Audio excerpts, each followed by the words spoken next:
everybody. My name is Reagan, and I am on the Family Relations Committee. And today I'm going to be reading y'all chapters 7 through 9 of the Flat Stanley book, Stanley in Space.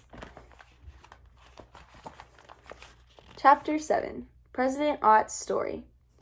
Tea does help. I'm quite myself again, Miss Ott nodded to her husband. Go on, dear. Tell. Rain drummed faintly on the Star Scout, making even cozier the scene within. Along the dining table, the lamb chops occupied their usual places. The Tyrans sat atop the table on thumbtacks pushed down to serve as stools, sipping from tiny cups Miss Lambchop had fashioned from aluminum foil, and nibbling crumbs of her homemade ginger snaps. Now, sighing, President Ott set down his cup. You will have observed, lamb chops, he said, how greatly we have enjoyed these tasty refreshments. The fact is, Tira has for some time been totally without fresh food or water fit to drink. We live now only by what tins and bottles we had in store. Miss Ott made a face. Pink meat spreads and spinach and that dreadful fazzola. A bit sweet, yes, said General App. Gives one gas, too. But, never mind, cried Miss Ott.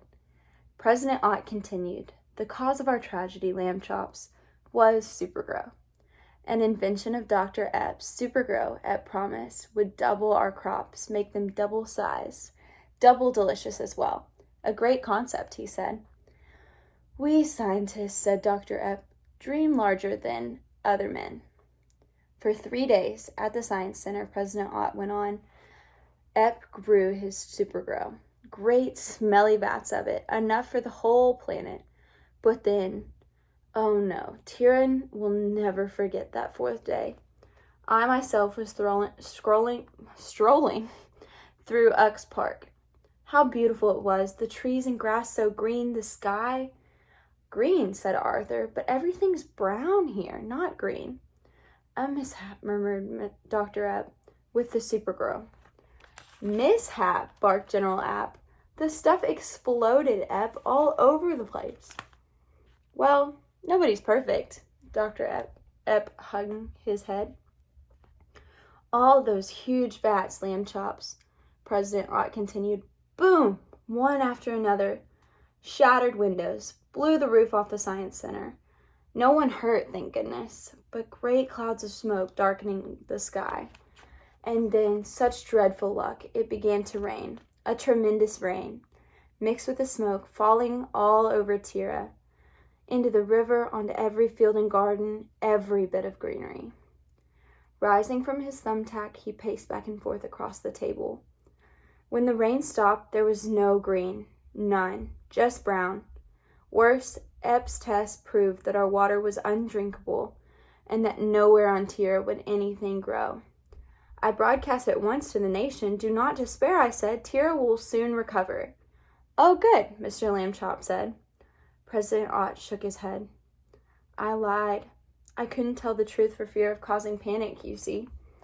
The test showed that it would be a year at least before Tira was green again. And long before that, we will have emptied our last tin, our last bottle of fazzola. He sat down, covering his face with his hands. So then we sent a message into space. Lure some other planet's spaceship, we thought. Hold it for ransom, you see. Make them send food and water. Oh, shameful. Underhanded. You will never forgive us, I know. His voice trailed away, and there was only the patter of rain. Close to tears, the lamb chops looked at each other, then at the little people on the tabletop. The Tyrans seemed particularly tiny now, and brave and nice. You poor dears, Miss Lambchop said. There was no need to conquer us. We would help you willingly if we could. The Tyrans seemed at first unable to believe their ears. Then suddenly their faces shone with joy. Bless you, cried General App. Saved, Miss Ott clapped her hands. We are saved. Saved, said Miss Lambchop. Of course, said President Ott. Don't you see? Earth's spaceship can bring food and water till... Oh, what's wrong? It was Arthur who explained. I'm very sorry, he said, but there's just the Star Scout. Earth hasn't got any other spaceships, and it would take years to build them. The Tyrans gasped. Years? Said Dr. Epp. Stanley felt so sad he could hardly speak. And it's no use going for food in the Star Scout, he said. By the time we return from Earth, you'd all be, well, you know. Dead, said Miss Ott. In the Star Scout, a terrible silence fell. The facts were clear. The cupboards of Tira would soon be empty, and then all its tiny people would starve to death. Chapter 8. Stanley's Good Idea. The teapot was cold now, and a last cookie crumb lay unwanted on a plate. Gloom hung like a dark cloud within the Star Scout. It's not fair, Arthur said for the third time. It's just not. Stop saying that, Stanley told him. That's 4 times now. 5, said Dr. Epp.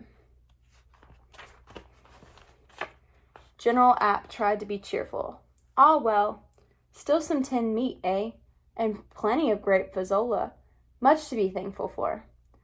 I will never be thankful for grape fazzola, said Miss Ott. It's just that, Arthur sighed. I mean, Earth has so much food. Millions of people, and there's mostly still enough. The Tyrans seemed amazed. Millions? You're joking, said President Ott. Ha, said General App. Dreadful crush, I would think. Millions? Miss Lambchop smiled. With all our great nations, many millions. And still the numbers grow. Well, here too, President Ott shook his head. Youthful marriages, babies, one after another. But millions? Our population, there's just Tiraville, of course, is 683. 84, said Miss Ott. Miss Ix had a baby last night. Now it was the Lambchops who were amazed. Just Tiraville? Arthur cried. But Tiraville's your capital, you said. Well, it would have to be, wouldn't it, dear? Said Miss Ott. Stanley shook his head.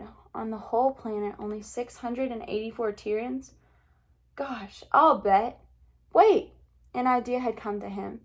Stanley hadn't had exciting ideas before, but none that excited him as this one did. Miss Ott, he shouted, how much do you weigh? Stanley, said Miss Lambchop. Miss Ott was not offended. Actually, I've slimmed a bit, though not sadly in the hips.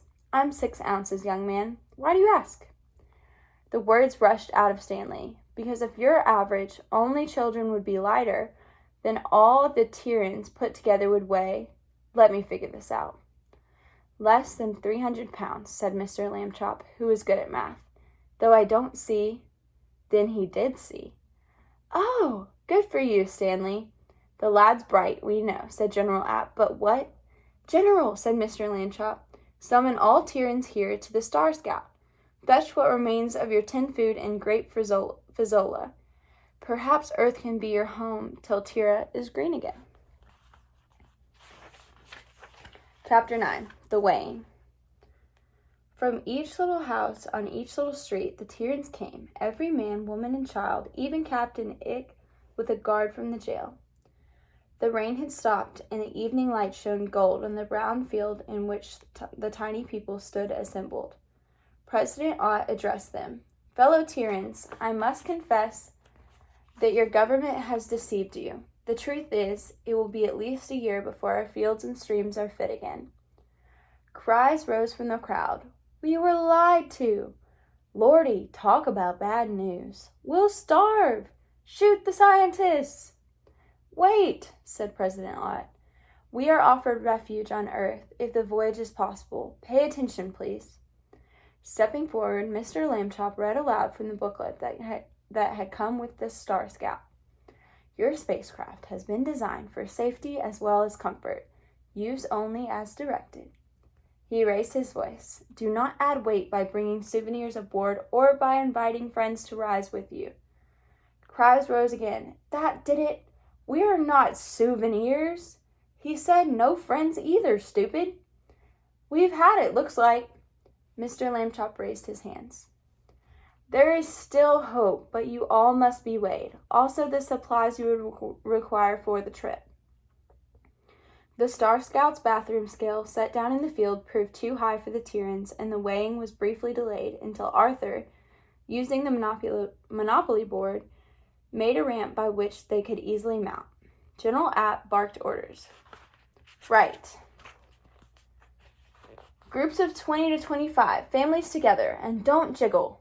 The Otts and 6 other families marched up onto the scale, beside which Miss Lambchop stood with pad and pencil. 7 1/4 pounds, she said, writing it down. Next, shouted General App, but the Ott group was already starting down, and another group marched up. Group after group mounted the scale. There was jiggling due to the excited children, but Miss Lambchop took care to wait until the needle was still.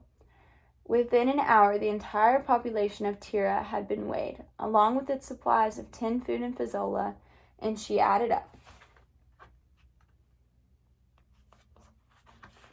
Tirans, 239, she announced. Food and fazzola, 140.